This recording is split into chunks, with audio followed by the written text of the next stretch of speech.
anatin'izay indrindra ny rosotsika eo anatin'ireo vaovao toe-karena namoaka ny tatitra mikasika ny fivoarany toe-karena eto amintsika ny banky iraisam-pirenena no tsy ahiviny hatrany fa misy fiantraikany lehibe amin'ny toe-karena-pirenena ny krizy ara-politika izay lalovany Madagasikara efa ho efa taona mahery izay. Anisan'ireo tebika singanina manokana tamin'ity tatitra ity moa ny resaka manodidina ny vary izay foto-tsakafon'ny Malagasy.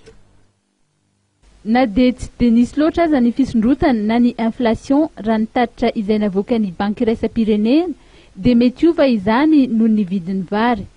Somary latsaka ny famokarana vary eto an-toerany raha ny voalaza ary anisan'ny nahatonga izany ny fitongatry ny andiam-balala sy ny toetr'andro. Eny amin'ireo faritra izay voakasiky ny fandalovan'ny andiam-balala raha ny voalaza dia niakatra avokoa ny vidin'ny vary. Ny tombo izay tsy izy raha ny fantatra ny varina farana izay nahatratra 2 hetsy taona ny fiandohan'ny taona hatramin'ny volana aogositra lasa teo. Tsy dia nietsika firy ny vidin'ny farina farana avy any ivelan'izay nanomboka ny volana novambra 2024 raha nahitana fiakarana trano kosa ny vary vokatra eto an-toerana. Ny plateforme nationale du riz raha ny tatitry ny banky iraisam-pirenena ihany dia misedra olana.